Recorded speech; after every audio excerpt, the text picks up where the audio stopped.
তো হ্যালো বন্ধুরা, কেমন আছো সবাই? আশা করছি সবাই খুব ভালো আছেন। তো আমি আগের ভিডিওতে দিয়েছি আমার এসআইআরে হিয়ারিংয়ের নোটিশ এসেছিলো।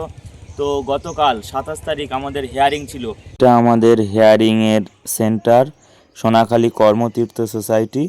তো এই যে আমি এসেছিলাম, আমার হিয়ারিং কমপ্লিট হওয়ার পরে এই ভিডিওটি আমি শ্যুট করেছি আপনাদের দেখানোর জন্য। তো আপনারাও চলে যাবেন এই সেন্টারে, আপনাদের যেখানে পড়েছে। হিয়ারিংয়ে গিয়ে আপনি সব কাগজপত্র যেগুলো বলেছিলাম সেগুলো সাবমিট করার পরে আপনাকে এই রিসিপ্ট কপিটা ওখান থেকে কিন্তু দিয়ে দেবে অফিসার যিনি রয়েছেন। এই যে এটা রয়েছে receipt of documents during hearing ICWSIR 2026। তো এই রিসিপ্ট কপিটা আপনি পেয়ে যাবেন।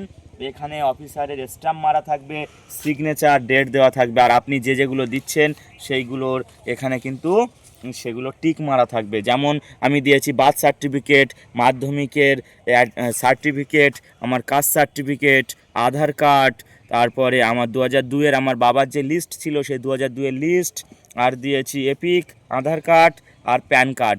তো এই ডকুমেন্টসগুলো আমি যে সাবমিট করেছি এখানে সেগুলো কিন্তু উনি টিক চিহ্ন মেরে দিয়ে এখানে ওনার স্ট্যাম্প এবং সই করে দিয়েছেন। তো আপনারাও গিয়ে ঘাবড়ানোর দরকার নেই, সোজা যাবেন। আপনার যে ডকুমেন্টসগুলো রয়েছে সেগুলো নিয়ে, যে নোটিশ আছে, আগের যে ফর্মটা ছিল সেই ফর্ম সবগুলো একসাথে বাঞ্চ করে নিয়ে ওখানে আপনার যে বিএলও আছে সে স্ট্যাম্প মেরে দেবে, তার নিচে আপনার সিগনেচার হবে। সেই সিগনেচার করা বাঞ্চটা নিয়ে আপনি যাবেন আপনার হিয়ারিং সেন্টারে। সেখানে গিয়ে আপনার যে বুথ নাম্বার রয়েছে সেই বুথে আপনি লাইন দেবেন। লাইন দেওয়ার পরে সেখানে AERO যিনি রয়েছেন সেই AERO আপনার ওটা চেক করবে। চেক করার পরে আপনার সব ডকুমেন্টসগুলো নেওয়ার পরে উনি এই টিক চিহ্ন মেরে স্ট্যাম্প মেরে এই রিসিপ্ট কপিটা আপনার হাতে দিয়ে দেবে।